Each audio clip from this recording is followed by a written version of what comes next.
आप दुनिया में पूरी यूनिवर्स में यूनिक हो। क्या हो? यूनिक हो। इसलिए don't compare with your self with anyone. खुद की कमाई से स्प्लेंडर खरीदना बहुत बड़ी बात है। वो अपने बाप की कमाई से केटीएम खरीद रहा है। तू ना थकेगा कभी, तू ना थमेगा कभी, तू ना मुड़ेगा कभी। करे शपथ, करे शपथ, करे शपथ, अग्निपथ, अग्निपथ, अग्निपथ। आपको लग रहा होगा ये वीडियो चालू होते ही मैं ये क्यों बोल रहा हूँ। बच्चों, आप सभी लोगों को विश्व कविता दिवस की हार्दिक शुभकामनाएं। ये कविता जो मैंने अभी बोला है, तू ना थमेगा कभी, तू ना थकेगा कभी, तू ना मुड़ेगा कभी। करे शपथ, करे शपथ, करे शपथ, अग्निपथ, अग्निपथ, अग्निपथ। ये मेरे बहुत ज़्यादा फेवरेट और जहाँ से मैं बिलोंग करता हूँ वहाँ से वो भी हैं श्री हरिवंश राय बच्चन जी। ये प्रयागराज के रहने वाले हैं और मेरे बहुत ज़्यादा फेवरेट राइटरों में से एक हैं ये। बच्चों देखो, ये जो अभी मैंने बोला है और भी कविता में उठा सकता था, है ना, बट ये मुझे बहुत दिल के करीब है। आप अपनी पर्सनल लाइफ को देखोगे ना बच्चों, क्या करोगे? अपनी पर्सनल लाइफ को देखोगे तो आप ये करना, अपनी तुलना ना, अपनी कंपेयरिंग कभी किसी दूसरे व्यक्ति से मत करने लगना। ओशो एक बहुत बड़े राइटर रह चुके हैं, बहुत बड़े दार्शनिक रह चुके हैं, बहुत बड़े वक्ता रह चुके हैं, स्पीकर रह चुके हैं। वो कहते हैं कि आप जैसे पैदा हुए हो ना, अभी आपके जैसा व्यक्ति ना कभी ईश्वर ने बनाया था, ना बनाया है आपके जैसे, ना अभी बनाएंगे। आप दुनिया में पूरी यूनिवर्स में यूनिक हो। क्या हो? यूनिक हो। इसलिए don't compare with your self with anyone. आप कभी किसी के साथ में अपनी तुलना ना करें। होता है कभी कभी लगता है कि मेरी एज इतनी है और मैं इसी क्लास पढ़ता हूँ, वो इतना आगे है, वो उतना आगे है। कभी कभी हम उसके बारे में नहीं जान रहे होते हैं बच्चों। वो पहले से उठा होता है, चाहे किसी भी रीजन से उठा होता है, हम अपनी तुलना उससे कर रहे होते हैं। तो दैट इज़ एब्सोल्युटली रॉन्ग। नहीं करना चाहिए। ऐसे करने से बच्चे क्या होता है कि हम ज़्यादा बढ़ तो नहीं पाएंगे, बशर्ते क्या होता है कि डिप्रेशन ऊपर चले जाते हैं हम। कह आप उससे उतना आ रहा है, मुझे इतना कम आ रहा है, वो इतना आगे बढ़ गया, मैं इतना कम हूँ। ऐसा बिल्कुल ना करें। एक कहावत है ना बच्चे, अगर मैं दूसरी वे में बोलूँ, मैं एक कहावत है कि खुद की कमाई से स्प्लेंडर खरीदना बहुत बड़ी बात है। अगर वो किसी बाप की कमाई से, है ना, अगर वो अपने बाप की कमाई से केटीएम खरीद रहा है, KTM just example for anything, but कोई भी चीज़ खरीद रहा है वो आपसे महंगा खरीद रहा है, तो अगर बाप पैसे खरीदे क्या ही खरीद रहा है वो, है ना। तो आप अपनी तुलना से अगर आप देखें कि जो चीज़ मैं कर रहा हूँ, है ना, अपने लेवल्स कर रहे हैं, अपने थॉट्स कर रहे हैं, अपने बुद्धि दिमाग से कर रहे हैं, अपने परिश्रम से कर रहे हैं, तो that is the very important, है ना। Don't compare your self with anyone. तो आप ऐसा ना करें कि आप किसी तुलना करने लगे। आप ये बच्चे संघर्ष है। अब मान लो कोई आपको दे भी देता है ना बच्चे, कोई चीज़ ला के देता है, किसी चीज़ ला के देता है, वो कब तक चलेगा? 1 महीना, 2 महीना, 1 साल, 2 साल, 5 साल, 10 साल, ज़्यादा चलने वाले नहीं है।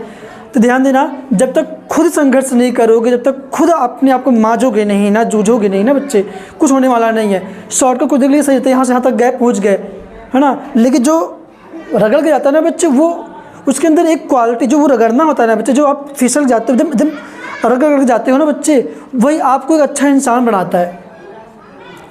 बता रहा हूँ, बात याद आ रहा है तो एक बार क्या हुआ, एक क्लास में ऐसे एक बोतल में एक कीड़ा रख दिया गया, कीड़ा, और टीचर थे वहाँ से, बच्चे बैठे हुए थे ऐसे ही, और वो बोतल जो था ट्रांसपेरेंट था, दिख रहा था चारों तरफ से। तो क्या हुआ, उसमें कीड़ा रख दिया गया। तो क्या हुआ, कंडीशन क्या हुआ कि टीचर निकल गए वहाँ से। वो कीड़ा बाबा उठ रहा है वहाँ से, फिर नीचे आ रहा है, फिर आ रहा है, उठ रहा है, नीचे आ रहा है, फिर नीचे आ रहा है, मतलब बंद था ऊपर से सही। तो उसमें से किसी एक बच्चे को क्या दया आ गई, उसको लगा यार कीड़ा बेचारा इतना है कि मतलब उछल रहा है, निकल नहीं पा रहा है, और नहीं निकलने में कहीं मर ना जाइए, है ना। तो उसको दया आ गई, उसने वहाँ से जो ढक्का था, जो बोतल जिससे ढका हुआ था, उसको कॉर्क को निकाल दिया, वो जो ढक्का उससे निकाल दिया, ढक्कन को निकाल दिया।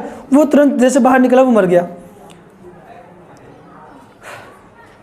क्यों मर गया? इसलिए मर गया क्योंकि उसने उसके संघर्ष से छीन लिया उस बच्चे ने, है ना। तो अगर वो वहाँ से जब फड़फड़ा रहा था, तो उसे फड़फड़ाने की वजह से उसके पंख निकलते अगल बगल से, और जैसे पंख निकलते तो जब वो टाइम हो आता तो ऑलरेडी वो उतने ज़ोर से धक्का देता कि वो खुद निकल जाता, वो जैसे ढका हुआ था, क्योंकि हल्का ही ढका हुआ था, खुद निकल जाता। या वो फिर टीचर खुद आके वो जानता रहता है, टीचर जानते हैं कि कब निकालना है, तब निकालते हैं उससे। तो वो ऑलरेडी जब दुनिया में आता तो वो अपने आकाश में उड़ जाता, वो अपनी दुनिया में उड़ता, वो उस बच्चे ने उस चीज़ का, उस कीड़े का संघर्ष छीन लिया, स्ट्रगल छीन लिया। सेम वैसे आप भी बच्चे, जब तक आप स्ट्रगल नहीं करोगे ना, कोई सोचे कि हमें बस ऐसे उठा कोई दे देना, उठा तो अच्छा तो लगेगा यार, कितना बढ़िया निकाल तो दिया हमें, लेकिन आप ना उसी कीड़े की तरह बाहर जाके ना ऐसे रहोगे, ऐसे क्या मतलब है ना। तो आप एक संघर्ष करने, मतलब स्ट्रगल करने के लिए तैयार रहो कभी भी, किसी भी फील्ड में, चाहे आप स्टडी कर रहे हो, जॉब कर रहे हो, कहीं पर भी, कहीं किसी भी मोमेंट पे ये जो स्ट्रगल करना कोई शॉर्टकट नहीं है कि यार स्ट्रगल नहीं करेंगे तभी मुझे ही मिल जाएगा, स्ट्रगल नहीं करेंगे तभी मिल जाएगा, मुझे मिल जाए। और मान मिल भी गया ना बच्चे, है ना। श्री हरिवंश बच्चन के जो बेटे हैं, श्री अमिताभ बच्चन जी, वो कहते हैं कि चाहे चक्रवर्ती राजा ही क्यों ना हो, चक्रवर्ती राजा मतलब उसके पीढ़ी दर पीढ़ी बहुत ही बड़ा इंसान है वो, है ना। चक्रवर्ती राजा ही क्यों ना हो, अगर उसका बेटा भी अगर के बैठ के खा रहा है केवल ना, तो कब तक कुछ धन संचय किया, जो धन को कलेक्ट किया हुआ है, वो कब तक उसमें से निकाल करता रहेगा। और एक वक्त जरूर आएगा जब वहाँ से वो निकल जाएगा और वो कंगाल हो जाएगा। इसलिए चाहे कोई भी व्यक्ति हो, अपने हिस्से का, है ना, अपने पार्ट का उसको स्ट्रगल करना ही पड़ता है, अपने पार्ट का उसको स्ट्रगल करना ही पड़ता है, तब जाके वो कहीं पर अपना नाम छाप छोड़ पाता है, अपना लोहा मनवाना पड़ता है बच्चे। और एग्जाम्पल दे रहा हूँ बच्चे, अगर बात उठी तो और सुन लो। आपने समीर साहब का नाम सुना होगा, बॉलीवुड के बहुत बड़े गीतकार हैं ना, क्या राइटर हैं वो। उनके पापा अनजान साहब हैं, अनजान। तो उनके पापा ऑलरेडी राइटर थे, कहाँ के, बॉलीवुड में राइटर। तो उनको लगता है क्या बॉलीवुड में हमारे पापा तो खुद राइटर हैं, तो हमें क्या इतना स्ट्रगल करने की ज़रूरत है। उसके बावजूद भी समीर साहब गए, बनारस के रहने वाले हैं, समीर साहब गए हैं मुंबई में, और वहाँ पर जाके उन्होंने अपने पापा से ये नहीं कहा कि आप सिफारिश करो उस व्यक्ति से, उस प्रोड्यूसर से, उस व्यक्ति से, ताकि वो मेरे गीत को गाएं। उनके पापा ने भी उनको हेल्प नहीं किया। उन्होंने बोला अगर खुद में काबिलियत है, खुद ऐसा लिखो ताकि लोग तुम्हें खुद पूछें, और वो लिखे, है ना। लिखने के बाद वो दिखाया कि देखिए, मैं ये नहीं कह के जाते थे कि मेरे पिताजी अनजान है, उनका मैं बेटा हूँ समीर, और अब देखिए मेरा, ऐसा नहीं उन्होंने कहा। बोला कि मैं गीत लिखा हुआ है, और कई जगह पे दर दर भटके हैं वो बच्चों, तब जाके उस चीज़ को वो दिखाए हैं। आप विश्वास करोगे तभी भी लोग नहीं मानते, बाद जानने लगे कि अच्छा समीर अनजान जी की बेटी हैं, तो इनका नाम क्या समीर अनजान है, तभी लोग नहीं मानते थे। आप सुनोगे बच्चे, उसके पहले एक गीतकार थे, समीर साहब के पहले बॉलीवुड में बहुत अच्छे अच्छे गीतकार रहे हैं, लेकिन सबसे ज़्यादा वर्ल्ड रिकॉर्ड बनाने वाले गीतकार का नाम है आनंद बख्शी साहब। आनंद बख्शी साहब बहुत अच्छे से गाना लिखे हुए, जैसे कि आपने सुना होगा, मैं निकला गड्डी लेके, है ना, गदर मूवी गाना है ये, उसमें सारे गाने उन्होंने लिखे हुए हैं, और बहुत अच्छे गाने लिखे, जो इसमें मुझे याद नहीं आ रहा, लेकिन बहुत अच्छे गाने लिखे हुए हैं। 3000-4000 के लगभग ऊपर गाने लिखे हुए हैं उन्होंने, बॉलीवुड की बात कर रहा हूँ मैं, है ना। उसके बावजूद भी इस व्यक्ति ने, जो एक गांव का लड़का था, जो बनारस के रहने वाले थे, ये गए हैं, लिखना चालू किया, क्या गाने लिखने चालू किए। आपको विश्वास नहीं होगा, उन्होंने इतने गाने लिख दिए कि उनका भी रिकॉर्ड तोड़ दिया। किनका? आनंद बख्शी साहब का। और ऐसे सिचुएशन में उन्होंने गाना लिखा, आपने गाना सुना होगा, तुम पास आए यूँ मुस्कुराए, ऐसे तमाम गाने उन्होंने लिखे हैं बच्चे। अखियाँ मिलाऊँ कभी अखियाँ चुराऊँ, अच्छे गाने हैं बच्चे, तमाम तरह के उन्होंने गाने लिखे। क्या उनको तभी भी, सोचो, एक गाने दो गाने हिट होने के बाद अगर वो रुक जाते, क्या उनको मिलता? नहीं मिलता। स्ट्रगल करते गए, रुकना नहीं होता। वही मैं शुरू में भी बोल रहा हूँ मैं, क्या तू ना रुक थमेगा कभी, तू ना थकेगा कभी, तू ना मुड़ेगा कभी। कर शपथ अग्निपथ। जिनका ये है ना, जो ये लिखे हैं, तो इनके बेटे ही, जो इनके बेटे हैं अमिताभ बच्चन जी, कितना स्ट्रगल किया है। शुरुआत की ये इनका मूवी आया था 1969 में, क्या शायद, सात हिंदुस्तानी। वहाँ से उन्होंने शुरू किया अपना एक्टिंग का। उसमें 7वें हिंदुस्तानी का रोल निभाने का मौका मिला, फ्लॉप गया। और ऐसा कहते हैं, मैंने जब पढ़ा ऐसे लिखा हुआ है कि लगभग शुरुआत की 17 फिल्में इनकी फ्लॉप गई। कोई इनके साथ काम करने वाले क्यों तैयार नहीं होता था। अब ऐसा ही व्यक्ति आज बॉलीवुड का शहंशाह बन के बैठे हुए हैं। अगर वो तब रुक जाता है, अभी हम लोग एक बार दो बार क्वेश्चन करें आता है, मुझसे आता ही नहीं है। एक बार दो बार काम करें, मुझे नहीं होगा, मुझसे तो मेरे बस की है ही नहीं, मैं किस्मत में नहीं है। ऐसा नहीं होता बच्चे, स्ट्रगल करना पड़ता अपने हिस्से का। आपने बॉलीवुड का कवि की बात चल रहा है तो मैं बॉलीवुड से उठा रहा हूँ बच्चे। आपने अजय देवगन का नाम सुना ही होगा, है ना, सिंघम। पुरानी मूवी के नाम इसलिए नहीं बताया कि साथ न पहचान, और सिंघम मूवी है ना। वो जो अजय देवगन है, उनके पापा खुद वीर देवगन, ना एक्शन डायरेक्टर रहे हैं। डायरेक्टर कई तरह के होते हैं, कोरियोग्राफर कई तरह के होते हैं, वो एक्शन डायरेक्टर थे, उसके बावजूद भी उनको अपना लोहा मनवाना पड़ा। बच्चे दुनिया है, देती नहीं है, अपने हक का छीनना पड़ता है, ज़बरदस्ती नहीं, अपनी काबिलियत से, अपने अंदर टैलेंट दिखा के, ऐसा नहीं देता कोई भी। खुद काबिलियत बनाओ, और काबिलियत बनाने के लिए एक सिंपल तरीका है कि आप अकेले घर में जाओ, अकेले रहो, अकेले फील करो। लोगों का अकेला मुझे अच्छा लगता। यहाँ पे आजकल बच्चों की ये बात हो गया है कि अगर एक बार उनको मम्मी भेजती है कि जा बेटा चौराहे से या इस दुकान से कुछ सामान लेकर, जब तक बच्चा 2 लोगों को इकट्ठा नहीं करता तब तो जाता नहीं है उस दुकान पे। ए चल रहा है तू, ए भाई तू चल रहा है, और तू जब वहाँ चलते थे यहाँ तक चाउमीन खा के आते हैं साथ में। क्यों भाई, अकेले तुमसे कुछ होता नहीं, जब एक सामान तुम लेकर नहीं, तुम अकेले रहोगे कैसे भाई, नहीं रह सकते। तो मैं बच्चों आपसे कह रहा हूँ, अगर दुनिया में परफॉर्म करना है तो अकेले रहना सीखो, अकेले, सेपरेट। दुनिया कोई भी किसी का नहीं होता है, और होना भी नहीं चाहिए। क्यों होगा भाई आपका, वो दुनिया अपने आप खुद ही परेशान है, आपके पीछे क्यों लगेगा वो।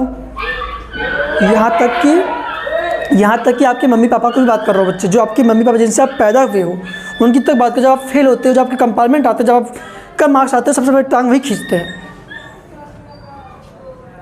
सब पेरेंट्स से बात नहीं कर रहा, हो सकता है कुछ पेरेंट्स क्या होते हों कि सपोर्ट करते हैं, लेकिन सब पेरेंट्स ऐसे नहीं करते, तान जरूर मारते हैं। लगवाई थी कोचिंग, लगवा तो क्या करने आता है, ये पढ़ने, ये करने आता है, ये करने आती है ये। मम्मी पापा अलग सुना रहे हैं और टीचर और तोड़ता है, वो अलग की बात है। कुल मिला के खुद ये जो चीज़ें ना बच्चे, खुद का जो मन है, खुद का जो शरीर है, काम आता है, कोई किसी काम नहीं आता। अगर माइंड को बढ़ाना है, अकेले रहने कोशिश करो, अकेले को एंजॉय करो, एकांत का मतलब होता है, एक का भी अंत। मतलब हम जो खुद हैं, हमें खुद भी नहीं पता चला कि मैं यहाँ पर हूँ, है ना। विचार ऐसे होने चाहिए, हाई क्वालिटी विचार। मेरा शरीर यहाँ पर, मुझे पता भी नहीं होना चाहिए। एकांत का अर्थ है कि एक का भी अंत, मतलब मैं भी नहीं हूँ। आप एकांत में विचार करें, अच्छे थॉट ले आएँ, नोट डाउन कर लें उसी थॉट को। अगर आपको परफॉर्म करने हैं तब आप जाओ दुनिया में कूदो, आप अच्छे से। अच्छे विचार, अच्छे एक्शन अकेले में आते हैं। अगर उसको एक्शन लेना है ना तब परफॉर्म करो। फॉर एग्जाम्पल मैंने सोच लिया कि यार काश मुझे बहुत अच्छा घर होता, खूब अच्छी गाड़ी होती। इसके लिए आप सोच तो लिया आपने, अब थोड़ा बाहर निकलो दुनिया का, देखो कितने स्ट्रगल हैं, थोड़े धक्के खाओ, बस में घूमो, वहाँ जाओ, ये करो वो करो। वो जैसा बोलते हैं ना कि दिमाग ख़राब हो पैदल निकल जाओ आगरा, ऐसा ही है ना, बहुत अच्छा बोलते हैं वो। कहते हैं ना कि जैसे दिमाग मतलब कुछ नहीं कर रहे, पैदल निकल जाओ, अकेले घूमो बच्चे, अकेले रहो। मतलब अकेले मतलब ये कि आप एकांत मतलब ये हो जाओ, बस इतने अकेलापन ना। व्यक्ति उसको आपके ऊपर डिपेंड करता है आप लेते कैसे हो, पॉजिटिव में लेते हो या नेगेटिव में लेते हो। पॉजिटिव लोगे, विश्वास कर लो, आपसे अच्छा इंसान इस धरती पे क्या पूरे ब्रह्मांड में नहीं होगा। और सारा यूनिवर्स ना आपके अंदर भरा पड़ा हुआ है, अंदर यहाँ पे भरा हुआ है। तो अपने हिस्से का स्ट्रगल अभी इसी वक्त वीडियो जैसे ख़त्म हो रहा है तुरंत करना चालू कर दो बच्चे। उम्मीद करता हूँ आपको समझ में आ गया होगा। फिर से विश्व कविता दिवस की हार्दिक शुभकामनाएं। थैंक यू बच्चों।